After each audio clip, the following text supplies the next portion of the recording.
Waalaikumsalam warahmatullahi wabarakatuh. Oke, terima kasih. Alhamdulillahirrahmanirrahim. Assalatu wassalamu ala asrofil anbiya wal mursalin Sayyidina Muhammadin wa ala alihi wa sahbihi ajma'in.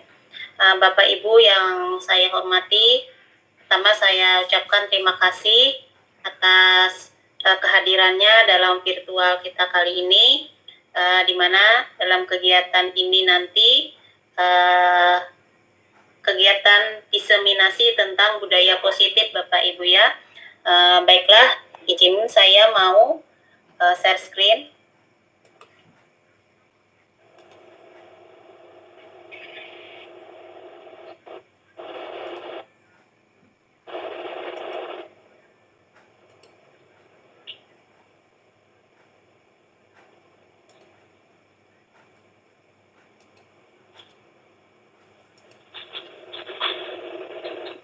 Bapak Ibu bisa terlihat di layar yang saya share? Bisa Bu? Bisa. Terima kasih. Nah, jadi dalam webinar kali ini tentang dalam modul 1.4 ini, dalam proses saya saat ini masih menjalani pendidikan calon guru penggerak, itu materinya tentang budaya positif. Saya yakin Bapak Ibu sudah tentu tahu budaya positif itu seperti apa. Di sekolahan Bapak Ibu juga pasti sudah ada bermacam-macam budaya positif yang diterapkan. Ya betul kan Bapak Ibu, pasti ada kan setiap sekolah Bapak Ibu itu kebiasaan-kebiasaan baik yang dilaksanakan di sekolah ya. Oke. Nah, sebelum ke materi di sini kita buat dulu budaya positif di room meeting kita kali ini. Saya minta salah satu dari Bapak Ibu yang membacakan nih budaya positif di room meeting, silahkan.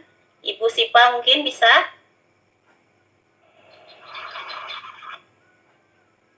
Halo Bu Sipa? Atau Ibu Rahmi mungkin?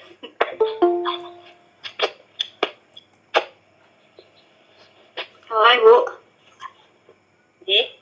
Bisa terlihat Bu, di sini ada budaya positif di room meeting kita ini, kesepakatan kita dalam kelas kita malam ini. Silahkan Bu, dibaca Bu.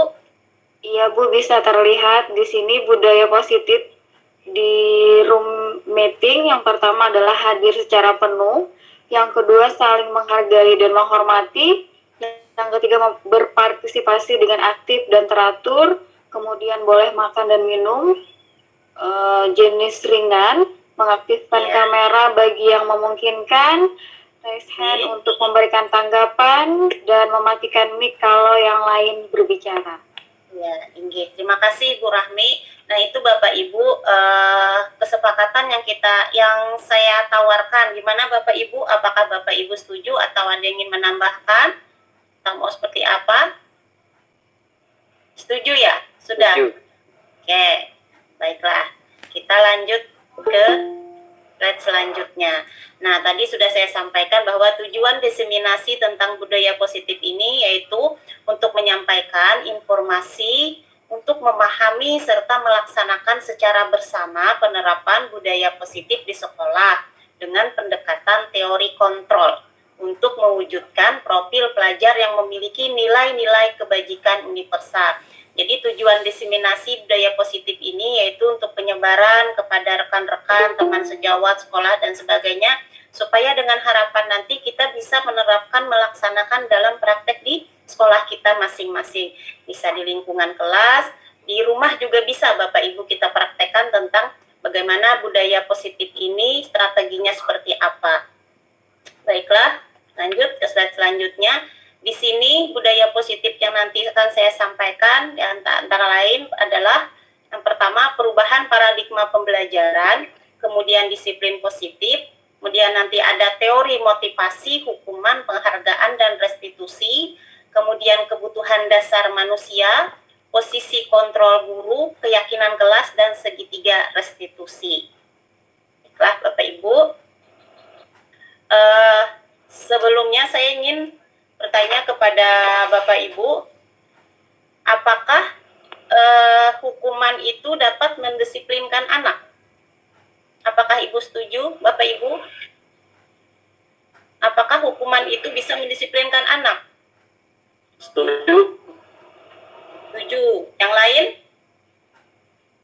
Setuju, Bu. Setuju, Bu. Ada yang berjawaban yang berbeda?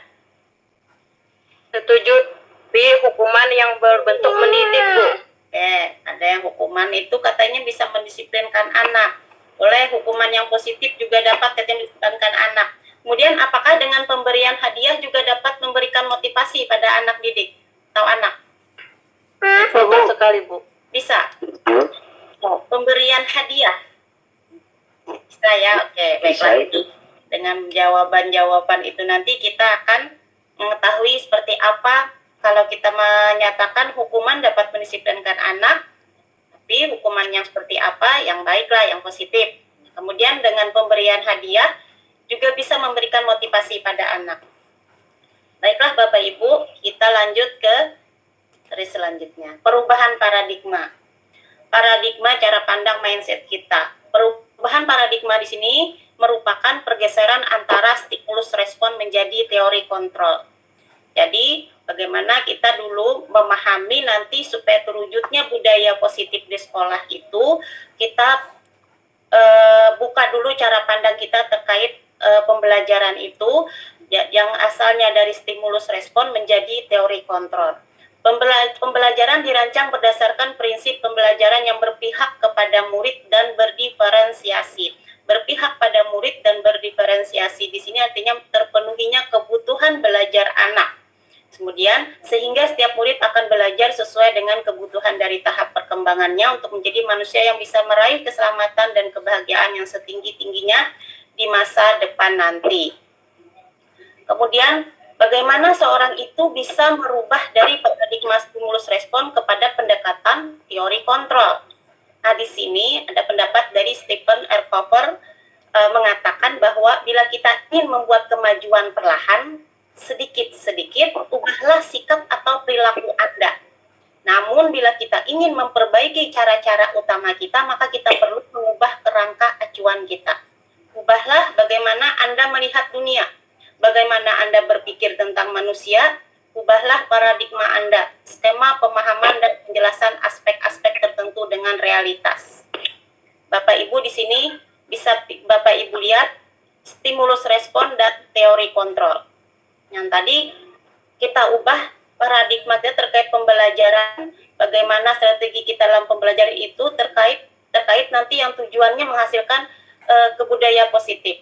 Kalau kita stimulus respon, berpikiran kebutuhan kita sama, tapi dalam teori kontrol kebutuhan kita berbeda. Dalam stimulus respon semua orang melihat hal yang sama. Kalau dalam kontrol setiap orang memiliki gambaran berbeda. Kita mencoba mengubah orang agar berpandangan sama dengan kita, itu dalam teori stimulus respon. Tapi dalam teori kontrolnya kita berusaha memahami pandangan orang lain tentang dunia. Selebihnya Bapak Ibu bisa lihat di tampilan layar. Seperti itu, bagaimana stimulus respon, bagaimana teori kontrol. Supaya kita berawal dulu kita merubah pola pandangan kita terhadap orang lain itu berperilaku, berbudaya seperti ini. Kemudian disiplin positif. Di sini makna kata disiplin itu sendiri adalah disiplin sesuatu yang dilakukan seseorang pada orang lain untuk mendapat kepatuhan. Jadi yang disiplin positif adalah pendekatan untuk mendidik murid yang bertujuan untuk membentuk kontrol diri dan meningkatkan kepercayaan diri, sehingga mereka bisa berperilaku dengan berpedoman kepada nilai-nilai kebajikan universal.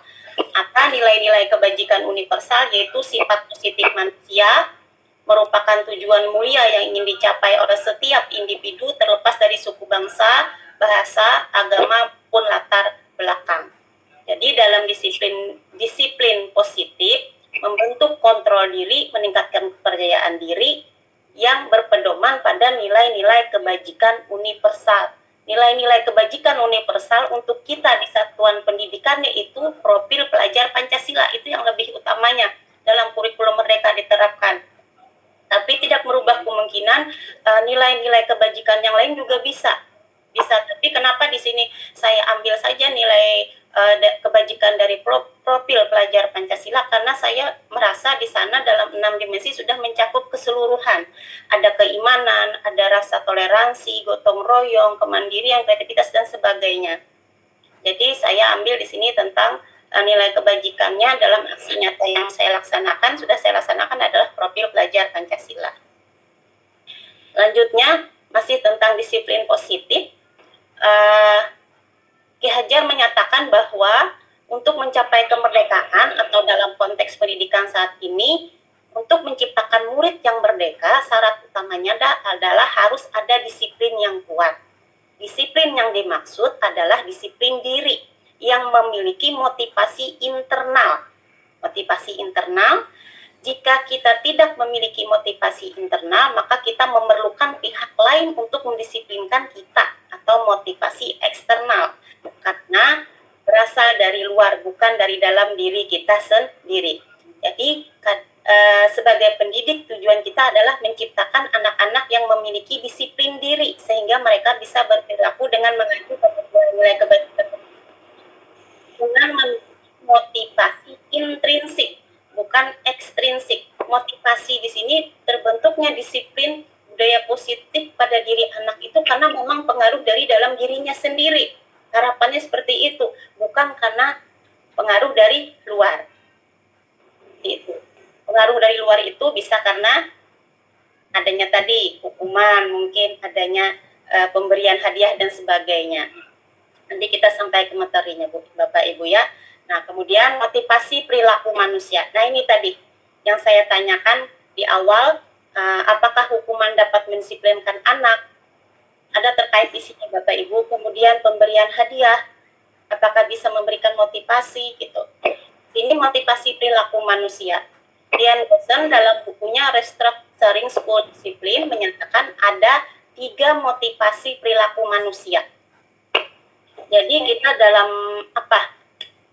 tujuannya nanti membentuk disiplin diri anak itu, kadang kita melihat perilaku anak yang menyimpang, yang tidak sesuai dengan nilai-nilai kebajikan universal tadi, kita perlu dulu memahami tentang seseorang tadi, tentang orang yang melakukan perilaku yang bagi kita tidak sesuai. Makanya tadi di awal kita merubah paradigma kita dulu. Kemudian kita memahami disiplin positif. Kemudian juga kita harus mengetahui motivasi perilaku pada diri manusia. Kenapa dia bisa melakukan itu? Apa yang memotivasinya? Nah, di sini yang pertama untuk menghindari ketidaknyamanan atau hukuman. Yang kedua, untuk mendapatkan imbalan atau penghargaan dari orang lain. Yang ketiga, untuk menjadi orang yang mereka inginkan dan menghargai diri sendiri dengan nilai-nilai yang mereka percaya. Kalau kita perhatikan, untuk menghindari ketidaknyamanan, hukuman, untuk mendapatkan imbalan atau penghargaan, ini masuk motivasi intrinsik atau ekstrinsik, Bapak Ibu.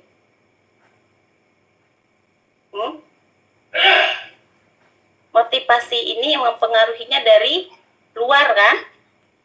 Ekstrinsik. Iya, dari luar. Ekstrinsiknya.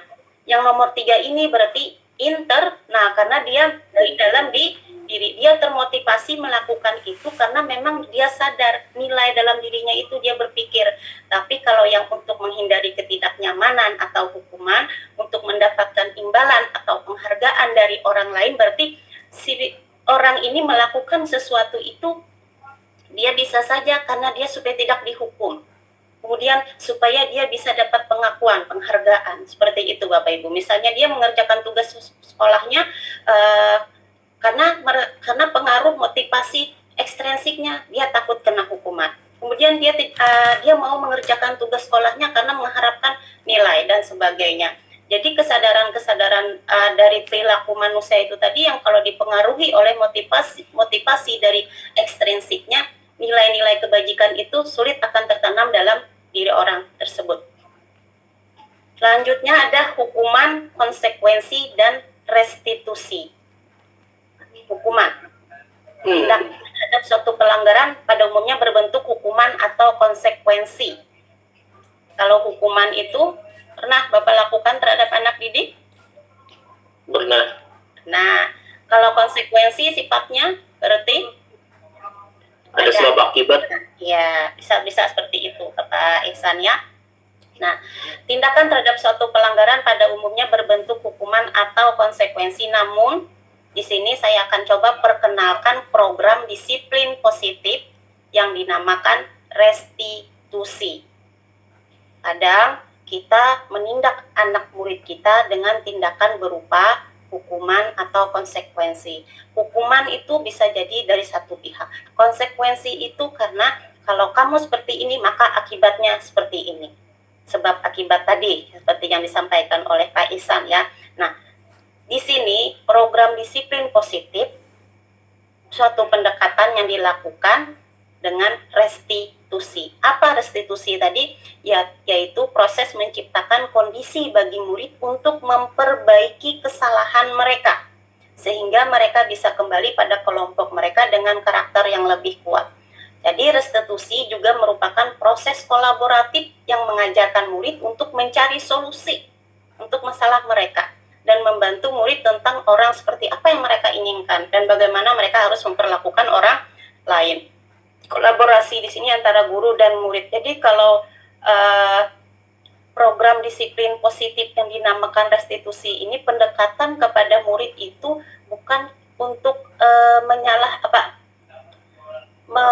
kayak semacam ini Bapak Ibu menyudutkan mereka, tapi di sini kita tidak mengungkit kesalahan mereka dan sebagainya, tapi kita mencari solusi, mengajak mereka untuk berpikir dari kesalahan yang mereka buat, bukan malah menghukum, bukan menghukum langsung. Restitusi ini kayak semacam pendekatan yang humanis, makanya di sana ada proses kolaboratif. Pendekatannya nanti kita sampai Bapak Ibu ya materi selanjutnya. Nah, ini bedanya kalau kita melakukan hukuman, konsekuensi, dan restitusi. Bapak Ibu bisa lihat, kalau hukuman, murid atau anak akan belajar menyembunyikan kesalahan. Karena tadi ada hukuman.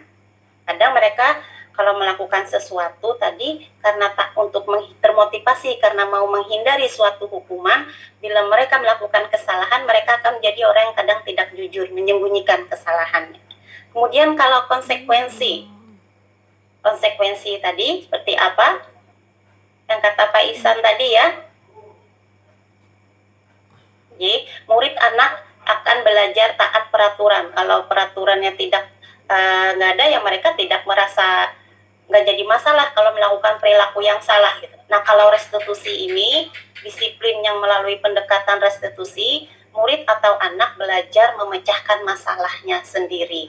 Guru membimbing atau menggali kesadaran mereka dari dalam diri. Jadi motivasi, kalau yang motivasi karena menghindari hukuman dan mendapatkan imbalan tadi, itu nanti pengaruhnya dari luar. Kalau restitusi ini pendekatannya itu tadi menggali nilai dalam diri anak itu untuk mencari solusi pemecahan masalahnya. Restitusinya di situ. Jadi hukuman, konsekuensi ini pengaruh yang timbul, motivasi dari seseorang itu berperilaku, pengaruhnya dari luar, bukan dari dalam diri anak itu sendiri. Baiklah Bapak Ibu, sekarang kita lanjut ke 5 kebutuhan dasar manusia. Di sini ada dalam bentuk lingkaran, tapi untuk jelasnya silahkan dulu kita simak 5 kebutuhan dasar manusia.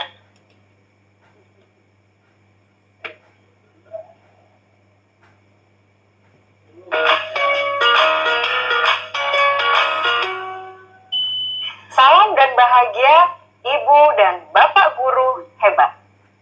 Untuk membangun budaya sekolah yang positif dengan lingkungan yang aman dan mendukung murid untuk menjadi pribadi yang berdaya, seimbang, dan bahagia, salah satu upaya yang dapat dilakukan oleh guru adalah memahami kebutuhan dasar yang mendasari perilaku murid. Pada video kali ini, kita akan membahas tentang 5 kebutuhan dasar manusia.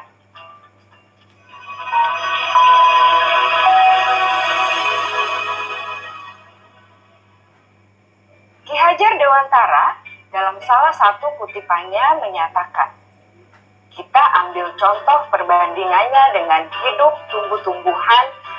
Seorang petani dalam hakikatnya sama kewajibannya dengan seorang pendidik yang menanam padi misalnya. Hanya dapat menuntun tumbuhnya padi. Ia dapat memperbaiki kondisi tanah, memelihara tanaman padi, memberi pupuk dan air, membasmi ulat-ulat atau jamur-jamur yang mengganggu hidup tanaman padi, dan lain sebagainya. Ketika guru memahami kebutuhan apa yang mendasari perilaku murid, dan guru berusaha menuntun dan mendukung murid dalam memenuhi kebutuhannya secara positif, pada hakikatnya guru tersebut ibarat seorang petani yang sedang berusaha memahami kebutuhan masing-masing tanaman, dan ia berusaha memenuhi kebutuhan tanaman tersebut agar dapat tumbuh dengan subur dan maksimal. Dr. William Glasser, seorang psikiater dari Amerika Serikat, menyatakan bahwa seluruh tindakan manusia memiliki tujuan tertentu, yaitu memenuhi kebutuhan dasarnya. Ketika kelima kebutuhan dasar telah terpenuhi secara memadai, maka murid akan tumbuh dengan seimbang dan bahagia. Sebaliknya, ketika kebutuhan dasar tidak terpenuhi dengan baik, maka seseorang akan mengalami emosi negatif seperti bosan, sedih, dan kecewa. Bahkan, mereka dapat melakukan perbuatan yang bertentangan dengan nilai-nilai kebajikan atau melanggar peraturan. Dengan kata lain, perilaku buruk seseorang biasanya adalah respons dari kebutuhan yang tidak terpenuhi. Namun, mereka tidak tahu cara untuk menyampaikannya.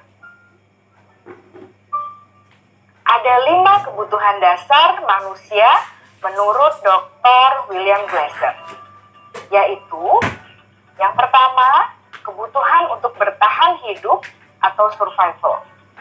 Yang kedua, kebutuhan untuk merasa diterima atau love and belonging. Yang ketiga, kebutuhan akan kebebasan atau freedom. Yang keempat, kebutuhan akan kesenangan atau fun. Dan yang kelima, kebutuhan akan penguasaan atau power.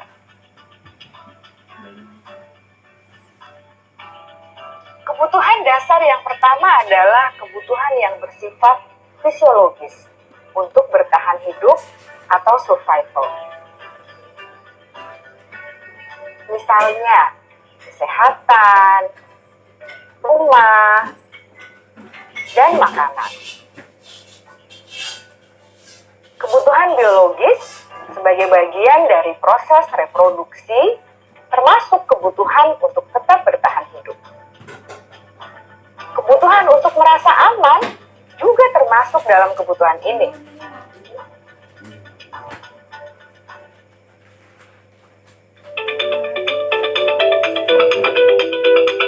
Agar murid dapat belajar dengan baik, kebutuhan mereka akan rasa aman, pangan, sandang, dan papan harus terpenuhi.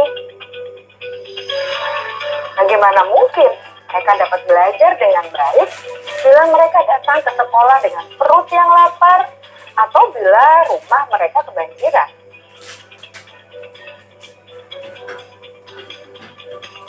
Setelah kita mengetahui kebutuhan pertama yang sebagian besar bersifat fisiologis, mari kita lihat kebutuhan kedua sampai kelima yang semuanya berhubungan dengan psikologis.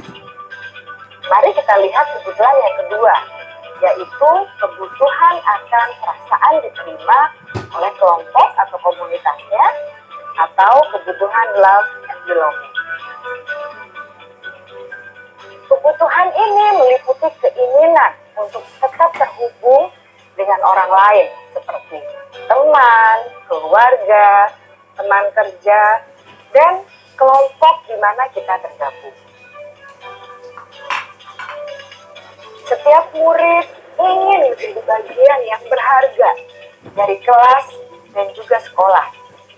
Mereka juga ingin diterima oleh orang lain dan kelompoknya. Bahkan, murid yang terlihat paling cuek pun jauh di dasar hatinya pasti ingin merasa diterima. Sebagai guru, seharusnya kita dapat menerima murid kita apa adanya, sesuai dengan kodratnya. Karena setiap murid adalah unik. Mereka memiliki kekuatannya masing-masing, sehingga guru seharusnya bisa menciptakan kesempatan untuk murid kolaborasi dan memiliki ikatan emosi satu sama lain. Murid-murid yang memiliki kebutuhan yang besar untuk merasa diterima, biasanya mereka belajar karena suka pada gurunya. Dan mereka juga suka bekerja dalam kelompok. Kebutuhan yang ketiga adalah kebutuhan akan kebebasan atau kebutuhan membuat pilihan. Murid harus diberi kesempatan untuk membuat pilihan dan bertanggung jawab atas pilihan. Beri mereka kebebasan bukan berarti membiarkan mereka melakukan apa saja yang mereka mau, melainkan lebih memberi mereka kesempatan untuk membuat pilihan, menyuarakan pendapat mereka dengan percaya diri, dan memberi mereka kesempatan untuk mencoba hal-hal yang baru. Pembelajaran dengan metode yang beragam dan menarik juga akan memenuhi kebutuhan murid tentang kebebasan ini. Pembelajaran berdiferensiasi, di mana guru menyediakan beberapa jenis tugas yang bisa dipilih oleh murid sesuai minat mereka, sangat baik untuk mengembangkan murid menjadi lebih mandiri dan memiliki motivasi internal. Karena kebutuhan akan kebebasan pada dasarnya adalah kebutuhan untuk mandiri, memiliki otonomi, memiliki pilihan, dan mampu mengendalikan arah hidupnya sendiri.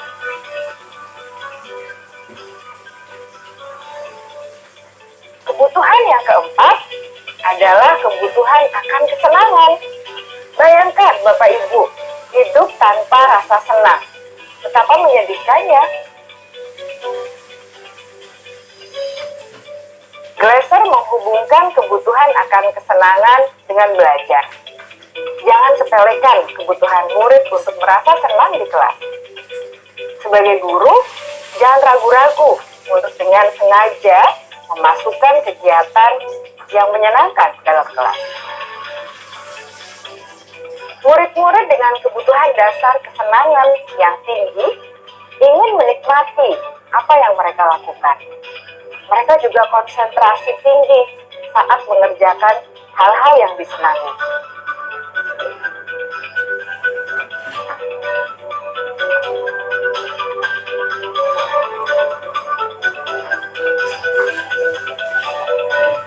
Kebutuhan yang kelima adalah kebutuhan akan penguasaan.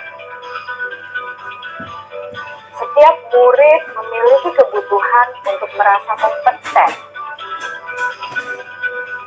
menjadi terampil, diakui pencapaian dan keterampilannya, didengarkan, bisa membuat dampak dan pengaruh, dan memiliki rasa harga diri. Mereka sebaiknya diberi kesempatan untuk membuat keputusan tentang hal-hal yang penting dalam hidupnya dan tidak merasa dikontrol oleh sistem sekolah.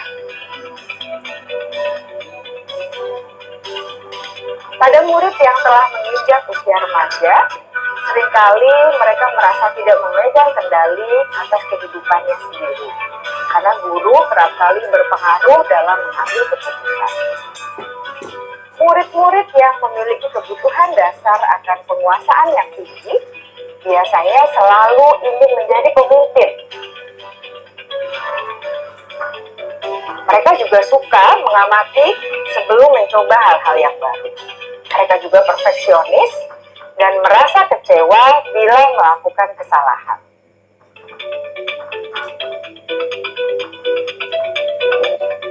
Ibu dan Bapak guru sangatlah penting bagi kita untuk mengetahui kebutuhan dasar murid-murid, agar kita memahami alasan dibalik sikap dan tingkah laku mereka. Bila murid berperilaku buruk atau melanggar peraturan, sehingga tindakannya tidak sesuai dengan nilai-nilai kebajikan, maka guru harus mencari tahu alasan yang mendasari tindakan tersebut dan kebutuhan apa yang belum terpenuhi. Melalui percakapan dengan guru dalam pendekatan disiplin positif, murid dapat diajak untuk bersikap reflektif dalam mengenali kebutuhan-kebutuhan yang berusaha mereka penuhi dan mendasari tindakan mereka. Jika guru mengabaikan perilaku buruk murid-murid, maka perilaku tersebut akan berpengaruh pada suasana kelas yang kurang kondusif dan akan berpengaruh pada tujuan dari pendidikan itu sendiri. Ibu, bapak guru hebat, mari kita menjadi guru yang lebih baik dengan memahami kebutuhan dasar murid-murid kita dan senantiasa membimbing mereka untuk menjadi pribadi yang berdaya, seimbang, dan bahagia. Salam dan bahagia, Ibu dan Bapak guru hebat.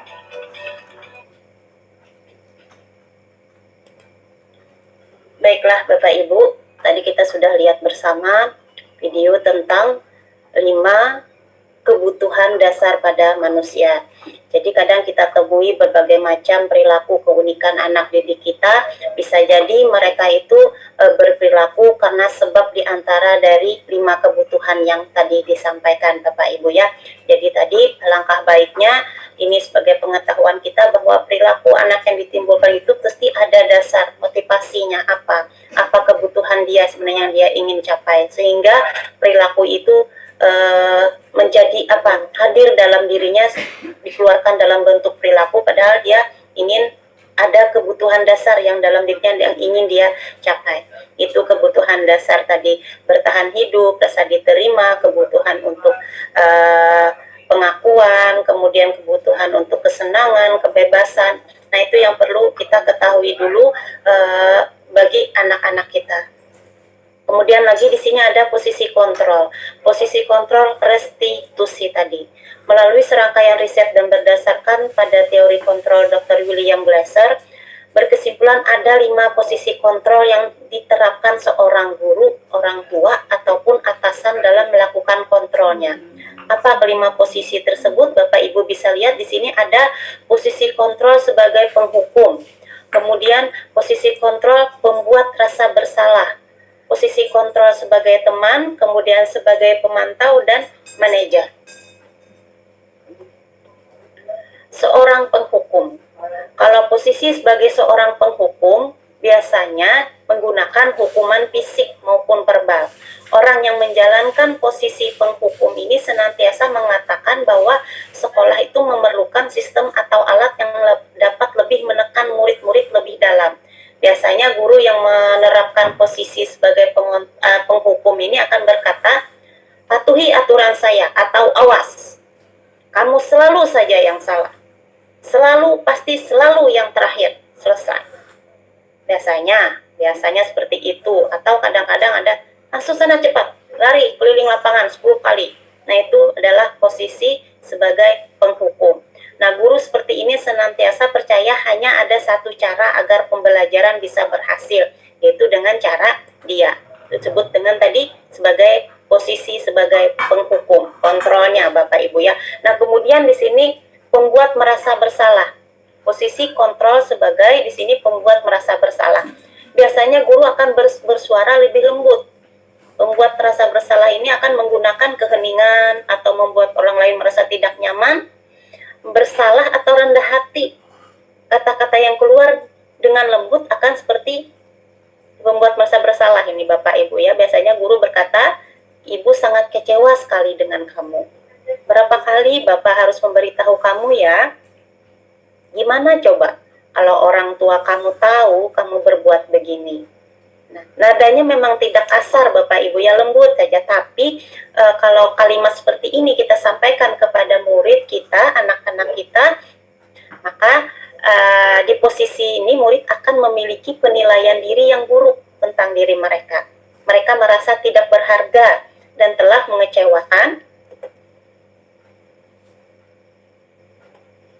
mengecewakan orang-orang yang disayanginya. Nah, di sini yang maksudnya tadi si pembuat merasa bersalah itu posisi kontrol kita itu menyampaikan kepada murid dengan kata-kata yang seperti tadi, maka dia merasa dirinya sebagai orang yang bersalah. Kemudian teman. Nah, guru pada posisi ini, posisi seorang guru sebagai teman ini tidak menyakiti murid, namun akan tetap berupaya mengontrol murid melalui persuasinya. Posisi teman pada guru bisa negatif ataupun positif. Positifnya di sini berupa hubungan baik yang terjalin Bapak Ibu ya antara guru dan murid. Nah, guru di posisi teman menggunakan hubungan baik dan humor untuk mempengaruhi seorang murid. Biasanya mereka berkata seperti ini, "Ayo bantulah demi Bapak ya. Ayo ingat tidak bantuan Bapak selama ini? Ya sudah, kali ini tidak apa-apa, nanti Ibu bantu bereskan." Nah, ini posisi kontrol sebagai teman. Hal negatifnya dari posisi teman ini adalah bila suatu saat guru tersebut tidak membantu murid. Murid akan kecewa dan berkata, "Saya pikir Bapak Ibu teman saya." Murid merasa dikecewakan dan tidak mau lagi berusaha. Hal lain yang mungkin timbul adalah murid hanya akan bertindak untuk guru tertentu saja Bapak Ibu, dan tidak untuk guru lainnya. Murid akan tergantung pada guru tersebut. Apabila posisi kontrol seorang guru, dia memposisikan diri sebagai teman. Jadi efeknya dari hasil penelitian bisa seperti ini nanti, hal negatifnya yang terjadi pada murid. Nah, kemudian sebagai pemantau, guru posisi kontrol sebagai pemantau itu berarti mengawasi. Pada saat kita mengawasi, kita bertanggung jawab atas perilaku orang-orang yang kita awasi. Posisi pemantau ini berdasarkan pada peraturan-peraturan dan konsekuensi dengan menggunakan sanksi atau konsekuensi tadi. Kita dapat memisahkan hubungan pribadi kita dengan murid sebagai seseorang yang menjalankan posisi pemantau. Pertanyaan yang diajukan seorang pemantau ini biasanya seperti ini Bapak Ibu. Peraturannya apa? Apa yang telah kamu lakukan? Sanksi atau konsekuensinya? Tahu kan? Maksudnya seperti itu kan Bapak Ibu. Kalau seorang siswa kita itu melanggar peraturan, kamu tahu kan akibatnya? Kamu tahu kan hukumannya? Akibatnya ini, itu, dan sebagainya. Itu berarti posisi kita sebagai pemantau Bapak Ibu. Seorang pemantau ini sangat mengandalkan perhitungan, catatan, data yang dapat digunakan sebagai bukti atas perilaku seseorang. Posisi ini biasanya menggunakan stiker, slip catatan, daftar cek. Posisi pemantau sendiri berawal dari tadi teori stimulus respon yang menunjukkan tanggung jawab guru dalam mengontrol murid. Ini posisi sebagai pemantau. Nah, manajer. Di manajer, murid diajak untuk menganalisis kebutuhan dirinya maupun kebutuhan orang lain. Di sini penekanan bukan pada kemampuan membuat konsekuensi, namun dapat berkolaborasi dengan murid bagaimana memperbaiki kesalahan yang ada. Seorang manajer akan berkata, kalau seorang guru memposisikannya sebagai seorang manajer, biasanya berkata seperti ini, apa yang kita yakini? Yang kita yakini ini artinya kembali ke keyakinan kelas, kesepakatan kelas, ke peraturan kelas. Apakah kamu meyakininya? Jika kamu meyakininya, apakah kamu bersedia memperbaikinya? Jika kamu memperbaiki ini, hal ini menunjukkan apa tentang dirimu? Apa rencana kamu untuk memperbaiki hal ini? Nah, ini kalimat-kalimat seperti ini biasanya yang disampaikan oleh seorang manajer, posisi guru sebagai seorang manajer. Tugas seorang manajer bukan untuk mengatur. Kita membimbing murid untuk dapat mengatur dirinya. Seorang manajer bukan memisahkan murid dari kelompoknya, tapi mengembalikan murid tersebut ke kelompoknya dengan lebih baik dan kuat. Nah, itu 5 posisi kontrol sebagai seorang guru yang biasa menghadapi para murid-muridnya. Bapak Ibu, untuk contohnya di sini bisa kita lihat dalam video berikut ini. Salah satu program yang dikembangkan adalah 5 posisi kontrol. 5 posisi kontrol dalam restitusi adalah proses perjalanan seorang pendidik agar dapat mengenali dirinya. Pada video kali ini, kita akan membahas tentang 5 posisi kontrol yang dikembangkan oleh Diane Gosson dan contoh penerapannya.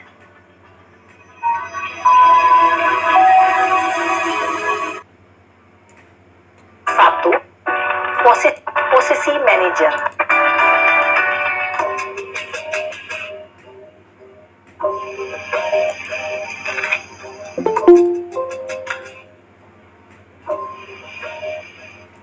Naret! Sini kamu! Selamat pagi, Bu. Selalu terlambat. Kamu deh, pasti terlambat. Maaf, Bu. Saya... Apa? Apa coba? Alasan kamu apa lagi? Kapan sih kamu tidak terlambat? Malas sekali ya kamu jadi anak. Saya... Dasar pemalas. Gak kapok-kapok sih kamu. Sudah berapa kali terlambat? Sana, kamu keliling lapangan basket 2 kali. Kenapa saya harus keliling lapangan basket, Bu? Kenapa? Kamu mau lawan ibu?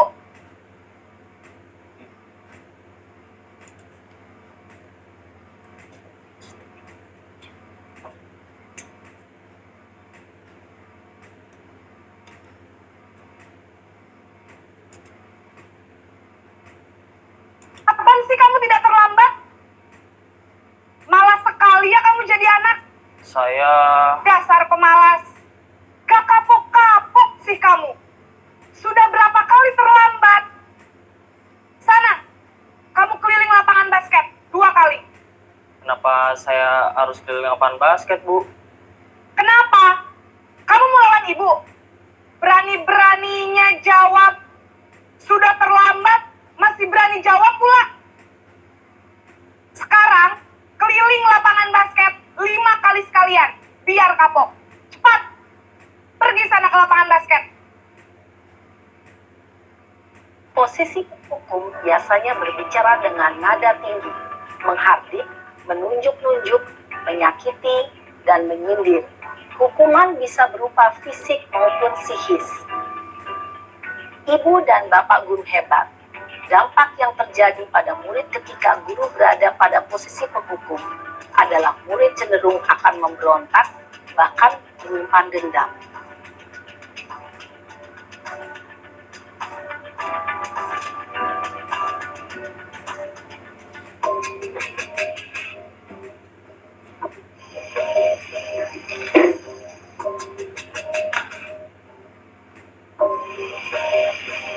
Naren!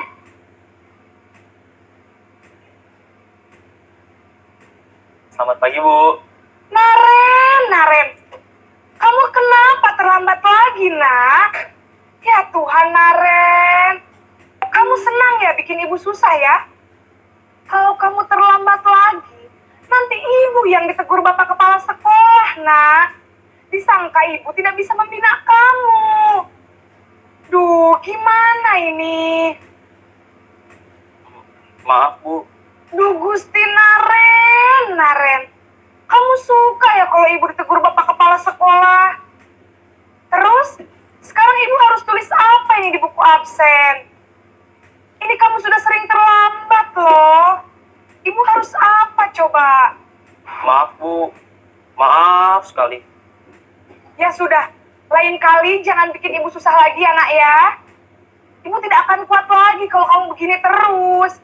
Bisa jantungan kalau ibu tegur bapak kepala sekolah. Sana cepat ke kelas. Maaf ya, Bu. Maaf sekali.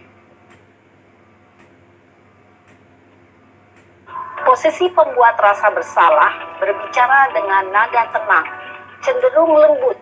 Namun kata-kata yang diutarakan membuat murid merasa menjadi orang yang gagal. Memandang buruk dirinya sendiri, merasa tidak berharga, dan tidak sanggup membahagiakan orang lain.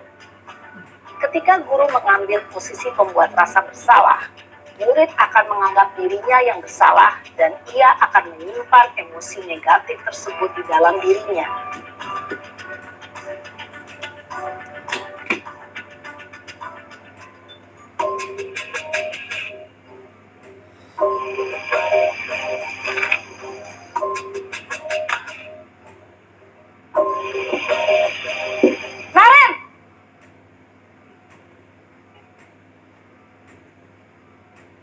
Selamat pagi, Bu. Wah, sudah jam berapa ini, Nak? Terlambat lagi ya, sayang. Iya, Bu. Habis ibu saya lupa bangunkan saya, Bu. Kamu malah menyalahkan ibu kamu. Kamu bukannya anak yang larinya paling kencang. Kok terlambat sih? Iya, Bu. Saya memang terlambat bangun tadi. Jadi, biarpun saya lari kencang, tetap gak kekejar, Bu. Ya sudah sana. Nanti lain kali larinya lebih kencang lagi ya.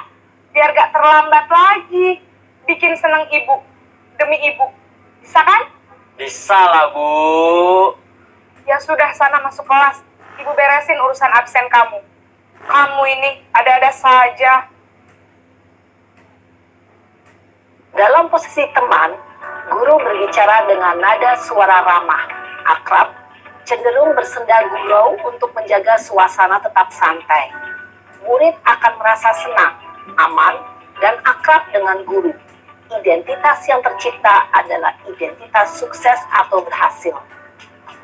Namun, perlu diingat, karena ini masih dorongan eksternal, maka ada faktor ketergantungan dari murid kepada orang tertentu. Di sini, guru absennya, sehingga di lain waktu, murid bisa berperilaku baik, namun hanya kepada orang-orang tertentu saja.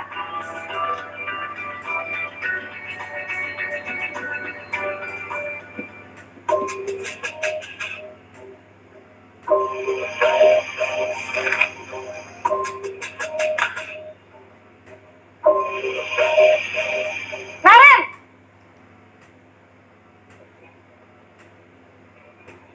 Selamat pagi, Bu. Naren, apa peraturan sekolah kita tentang jam berapa kita harus masuk sekolah, Nak? Kita harus di sekolah jam 7, Bu.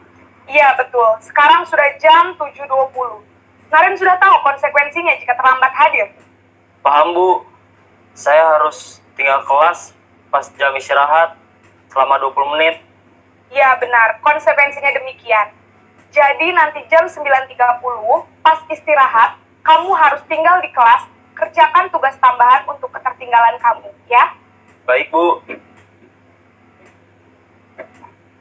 Posisi pemantau mengandalkan penghitungan atau data untuk mengontrol murid. Guru mengarahkan murid berdasarkan peraturan dan konsekuensi. Seorang pemantau menunjukkan bahasa tubuh dan ekspresi wajah yang datar dan cenderung formal.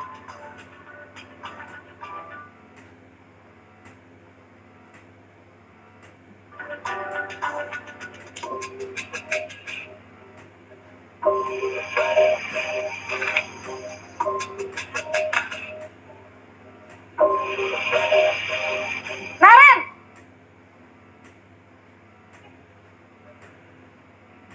Selamat pagi, Bu. Selamat pagi, Naren. Maaf, Bu. Saya terlambat. Iya, sekolah masuknya jam 7, sekarang sudah jam 7.20. Jadi sekarang bagaimana ini, Naren? Maaf, Bu. Saya lupa setel alarm saya semalam. Baiklah, menurut kamu, keyakinan sekolah yang mana yang perlu kamu tingkatkan? Menghargai diri sendiri dan orang lain mungkin, ya, Bu. Setuju. Jadi, apakah Naren meyakini prinsip saling menghormati tersebut? Iya, Bu. Saya meyakininya. Apakah Naren bersedia memperbaiki masalah keterlambatan ini? Bersedia, Bu. Bagaimana kamu akan perbaiki masalah keterlambatan ini? Saya akan coba untuk tidak lupa menyetel alarm saya, Bu. Baik, kalau Naren lupa menyetel alarm di rumah, ada orang yang kira-kira bisa bantu mengingatkan tidak? Ada, Bu. Kakak saya, Kak Ema. Ada lagi selain Kak Emma? Selain Kak Ema, ada ibu saya. Baik, jadi yang mengingatkan Naren adalah Kak Emma dan ibu kamu ya? Kira-kira akan mulai setel alarm kapan nih, Naren? Setelah pulang sekolah, akan segera saya lakukan.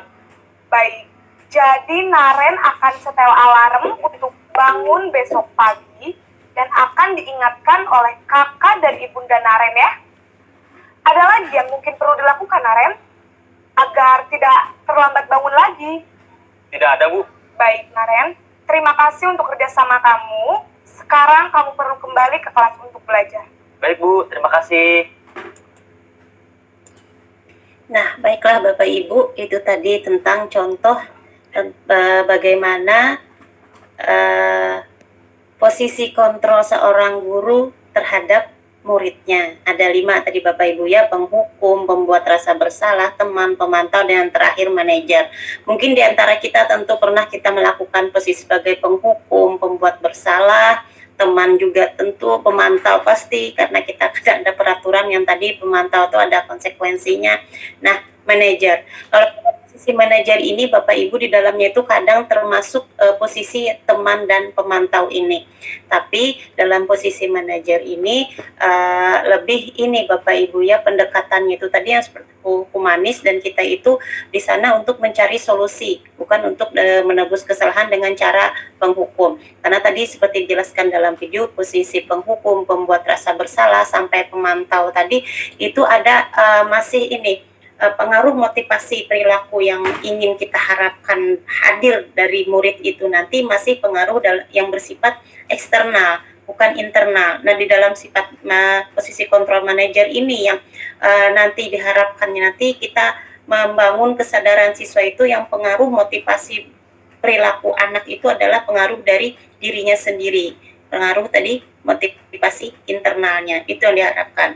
Baiklah Bapak Ibu, selanjutnya kita berbicara tentang keyakinan kelas. Dari perubahan paradigma dalam pembelajaran untuk menciptakan budaya positif tadi ada disiplin positif, motivasi perilaku manusia, kemudian ada kebutuhan manusia sampai 5 posisi kontrol. Lalu di sini kita lagi bicara tentang keyakinan kelas. Keyakinan kelas ini sama maksudnya dengan kayak kesepakatan kelas Bapak Ibu. Ternyata sebelum kita kesepakatan kelas itu ada, kita harus buat dulu keyakinan kelas. Keyakinan kelas seperti apa yang mau kita tampilkan, kebajikan yang mana yang kita ambil. Yang tadi saya sampaikan bahwa kebajikan universalnya adalah kita pakai di sekolah kita itu adalah profil pelajar Pancasila. Nah, keyakinan kelas adalah nilai-nilai kebajikan yang diyakini oleh kelas untuk menumbuhkan motivasi intrinsik dan budaya positif di kelas. Nilai-nilai kebajikan adalah sifat-sifat positif manusia yang merupakan tujuan mulia yang ingin dicapai setiap individu. Seperti yang telah dikemukakan oleh Dr. William Glasser pada teori kontrolnya menyatakan bahwa setiap perbuatan itu memiliki suatu tujuan. Dan selanjutnya Gian Gassen mengemukakan bahwa dengan mengaitkan nilai-nilai kebajikan yang diyakini seseorang, maka motivasi intrinsiknya akan terbangun sehingga menggerakkan motivasi dari dalam untuk dapat mencapai tujuan mulia yang diinginkan. Nah, lalu bagaimana prosedur pembentukan keyakinan sekolah atau kelas itu? Yang pertama, kita akan memberikan kesempatan semua warga sekolah atau kelas untuk mencurahkan pendapatnya terkait kesepakatan maupun keyakinan.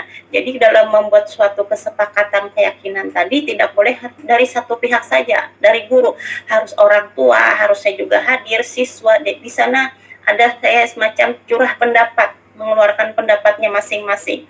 Kemudian mencatat semua masukan para warga sekolah, setiap orang bisa melihat curahan pendapat yang ada. Kemudian menyusun keyakinan kelas sesuai prosedur. Kemudian lagi tinjau lagi, setelah disusun kita tinjau lagi daftar curah pendapat yang sudah dicatat tadi. Kemudian yang kelima, tinjau kembali daftar curah pendapat sudah dicatat. Anda mungkin akan mendapati bahwa pernyataan yang tertulis di sana masih banyak berupa peraturan. Jadi kalau peraturan itu semacam kayak salah satu pihak, dan kalimat dalam bentuk keyakinan kelas ini juga nanti Bapak Ibu yang dibuat harusnya menghindari kalimat yang negatif. Jadi kalimat kesepakatan yang dibuat itu harus kalimat yang positif. Kalau kalimat negatif kan misalnya jangan ribut saat belajar. Misalnya itu. Jadi dirubah ke kalimat yang positif. Tertib saat mengikuti pembelajaran. Seperti itu contohnya Bapak Ibu. Jadi kalau dalam pembentukan keyakinan kelas tadi menghindari kalimat yang negatif, tapi tampilkan kalimat yang positif. Seperti tadi yang saya contohkan. Kemudian setelah keyakinan kelas selesai dibuat, maka semua warga dipersilahkan meninjau ulang dan menyetujuinya dengan menandatangani. Jadi ada tanda tangannya Bapak Ibu ya, artinya semua sepakat setuju dengan keyakinan kelas yang dibuat.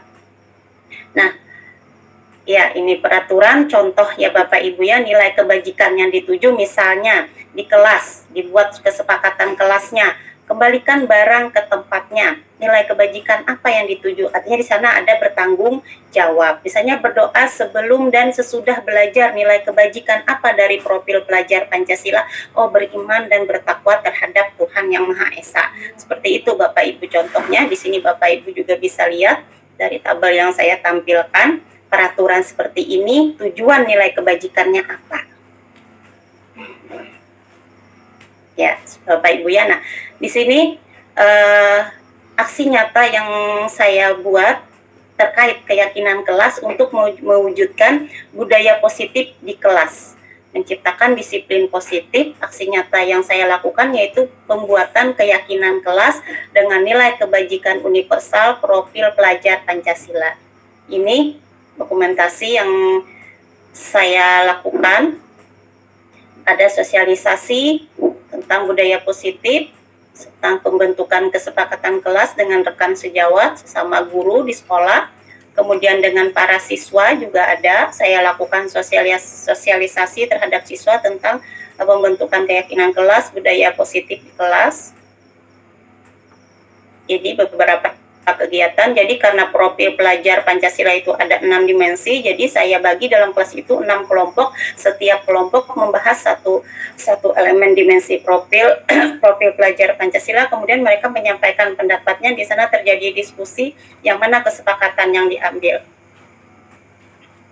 Setelah itu mereka melakukan tanda tangan Bapak Ibu, kesepakatan dari yang mereka buat tentang pembentukan keyakinan kelas mereka. Nah, ini tanda tangan anak-anaknya. Ini hasil dari keyakinan kelas mereka, kesepakatan kelas mereka yang mereka buat, ada sekitar 12 poin dari hasil yang mereka sepakati. Dan ini nanti akan ditempelkan di dalam kelas mereka. Nah, kemudian materi kita terakhir yaitu tentang segitiga restitusi. Dari yang materi kita dari awal tadi sampai pembentukan keyakinan kelas, tentu ada hal yang kita temui tadi tentang perilaku anak yang salah. Bagaimana strategi dari teori restitusi, teori kontrol dengan strategi restitusi ini menyikapinya Bapak Ibu. Makanya di sini caranya, solusinya dengan cara penerapan segitiga restitusi. Seperti apa segitiga restitusi tersebut? Silahkan Bapak Ibu simak video berikut ini.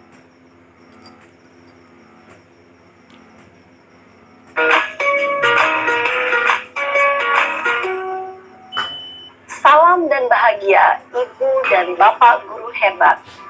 Pada video kali ini kita akan membahas tentang salah satu program disiplin positif yang diterapkan di lingkungan sekolah yang dikenal dengan nama restitusi.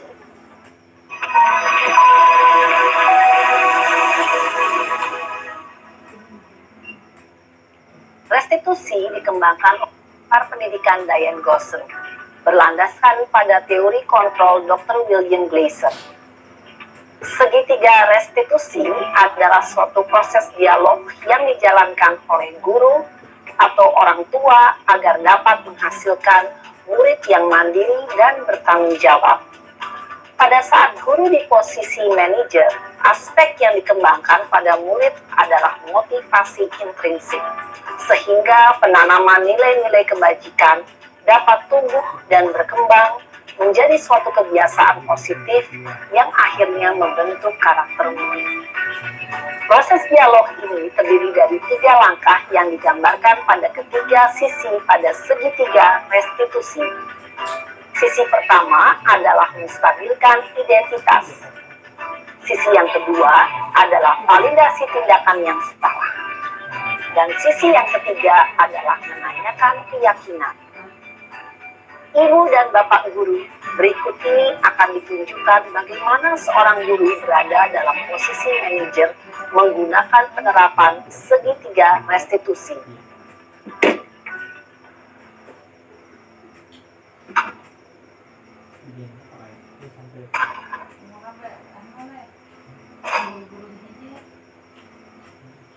Siang Sarah. Siang Pak. Sudah lama nggak ketemu Sarah. Kenapa hari ini ada di sini? Kesel Pak, kesel banget. Masa aku dikatain tukang fitnah Pak? Ya aku marah lah. Aku balik ngatain Eka di depan kelas. Kesel banget. Oh begitu. ya pasti kamu marah dan kesal. Bapak juga akan marah apabila ada yang menuduh Bapak seperti itu. Kemudian, pada saat itu, kamu mau melakukan apa? Ya saya langsung ngatain Eka lah Pak. Kesel banget. Saya bentak-bentak dia depan teman-teman lain. Oh, begitu. Pasti kamu melakukan seperti itu karena suatu alasan tertentu, bukan? Iyalah, maksud saya diam saja Pak. Ya saya bela diri lah. Maksud saya dituduh tukang fitnah. Ya, wajar lah. Mempertahankan harga diri itu sesuatu yang penting buat kamu. Untung tidak lebih gegabah lagi. Hanya membentak-bentak. Iya Pak. Untung saya masih bersabar dan hanya membentak saja. Sudah gemes padahal. Saya pasti bela diri lah. Ya, pasti ya. Tapi kamu memilih untuk tetap bertahan dan bersabar. Kamu memilih untuk tidak berbuat lebih parah lagi, bukan? Iya. Nah, sekarang coba kita lihat lagi. Tindakan kamu yang bentak-bentak Eka di kelas. Tindakan kamu itu kira-kira sesuai dengan keyakinan kelas atau prinsip kamu tidak? Enggak lah Pak. Capek Pak jadi pemarah. Jadi, keyakinan atau prinsip mana yang kurang sesuai dengan keinginan kamu? Ya, saya sebenarnya sangat menghargai orang lain. Mungkin saat itu saya menjadi emosi. Jadi tidak menunjukkan sikap itu. Kamu meyakini tidak? Menghargai orang lain itu penting buat kamu. Yakinlah Pak. Iya, setuju. Kita harus saling menghargai. Namun, ada juga keyakinan yang kita sepakati yang perlu kita jalankan apabila kita sedang marah, bukan? Ya, saya bisa lebih proaktif, mulai dengan diri sendiri. Saya bisa jadi lebih bersabar, mengambil waktu jeda untuk berpikir mau apa selanjutnya. Kira-kira kamu bersedia memperbaiki masalah ini tidak? Bersedia Pak. Kalau kamu memperbaiki masalah ini, kamu akan menjadi orang seperti apa? Saya akan menjadi orang yang bertanggung jawab kali ya Pak. Dan senantiasa proaktif. Iya, menurut kamu bagaimana rasanya menjadi orang seperti itu? Ya nyaman lah, bangga bisa bersabar dan menahan diri. Baiklah kalau begitu. Yuk kita pikirkan bagaimana memperbaiki masalah ini.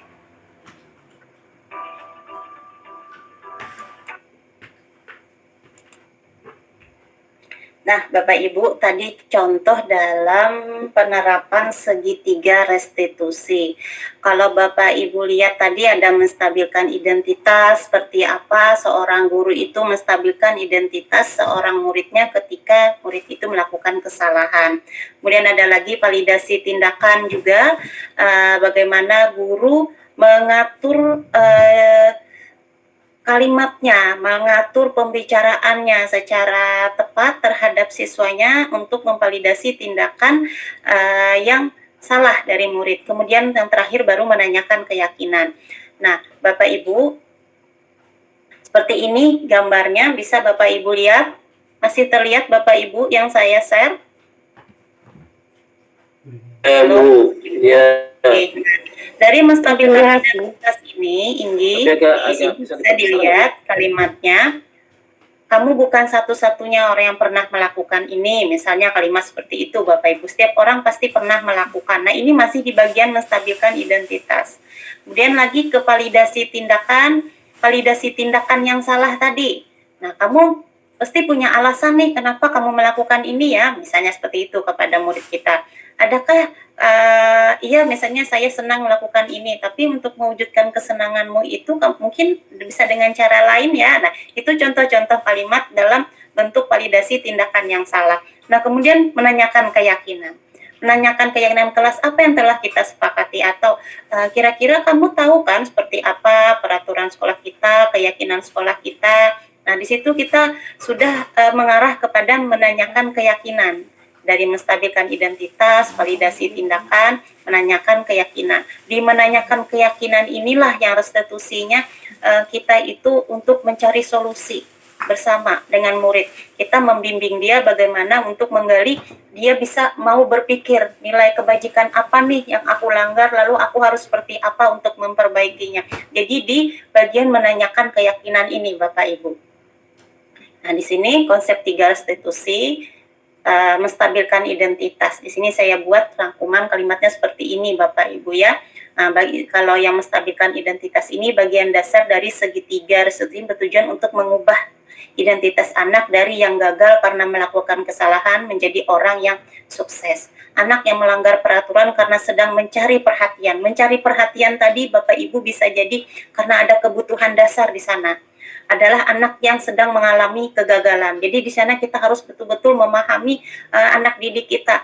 Kadang kita bukan mungkin adalah beberapa mungkin yang tadi yang posisi dirinya sebagai penghukum tadi dia tidak mengetahui anak ini harus seperti ini apa. Dia tidak peduli, dia taunya dia peraturan dia. Hanya posisi penghukum ini kadang efek yang ditimbulkan ke dalam tumbuh kembang karakter anak itu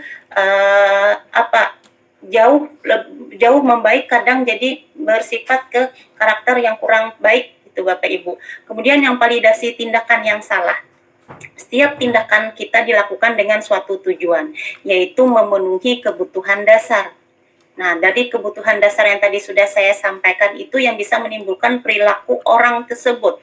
Kemudian kalau kita memahami kebutuhan dasar apa yang mendasari sebuah tindakan, kita akan bisa menemukan cara yang paling efektif Bapak Ibu untuk memenuhi kebutuhan tersebut.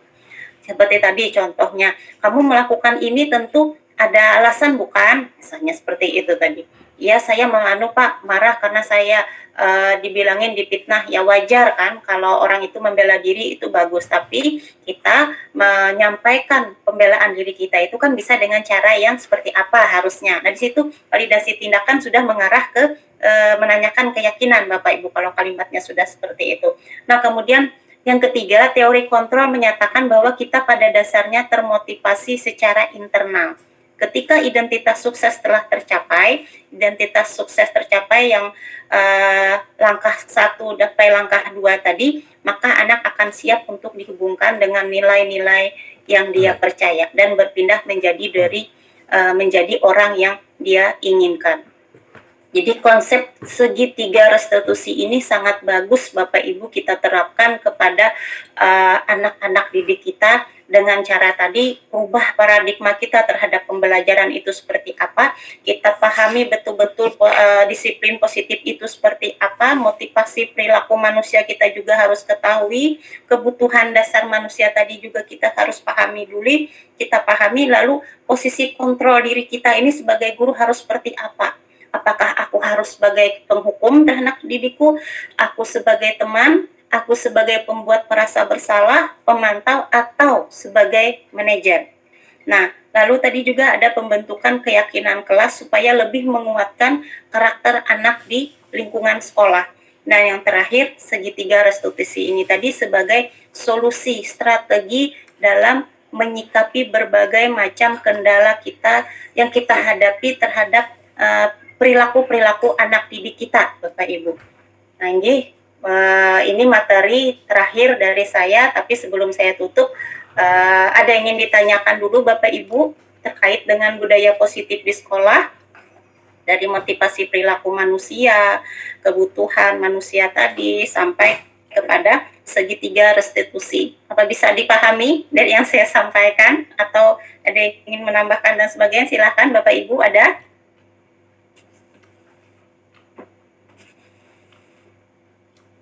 Ya ada artinya ya.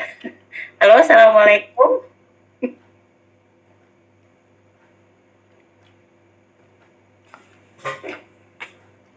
Pak Ihsan masih ada? Hadir. Ihsan? Ya, Nggih, Pak Ihsan? ya Bu. Nggih. Barusan saya ke belakang. Oh, nggih, maaf. Nggih, ini sudah tampil ya Pak Ihsan. Nggih. Iya. Tadi Pak Ihsan dengar ya Pak Ihsannya, kita ada tadi 5 posisi kontrol Pak Ihsannya, ada 5 posisi kontrol tadi Pak Ihsan. Kalau menurut Pak Ihsan yang paling pernah Pak Ihsan lakukan, Pak Ihsan pernah di posisi kontrol yang mana Pak Ihsan? Penghukum Mana ya? ya? Loh, kenapa bingung saya? Mana? Pernah di posisi sebagai penghukum ya Pak Ihsan? Iya sih Bu, pernah. Pernah. Cuman dalam kategori nggak itu sih apa namanya? bukan dalam kategori penghukum gimana gitu. Iya, iya. Pembuat merasa bersalah juga pernah ya Pak Isan. Anak tuh kalau pernah kita juga pengen sih. dulu merasa bersalah dirinya. Posisi teman tentu juga ya. Ya, saya percaya mungkin kita ini pernah di posisi-posisi ini Bapak Ibu ya.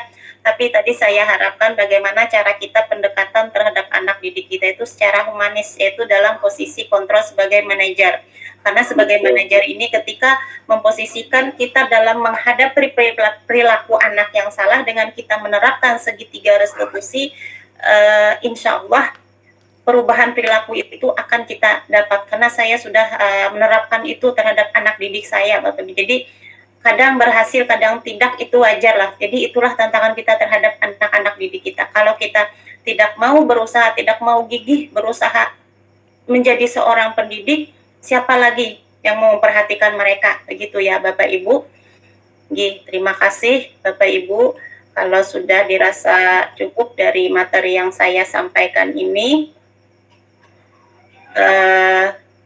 terima kasih atas segala kehadirannya, waktu yang diberikan pada webinar saya kali ini. Saya mohon maaf kalau ada yang salah dalam penyampaian saya. Semoga apa yang saya sampaikan ini bisa membawakan kebaikan untuk kita semua.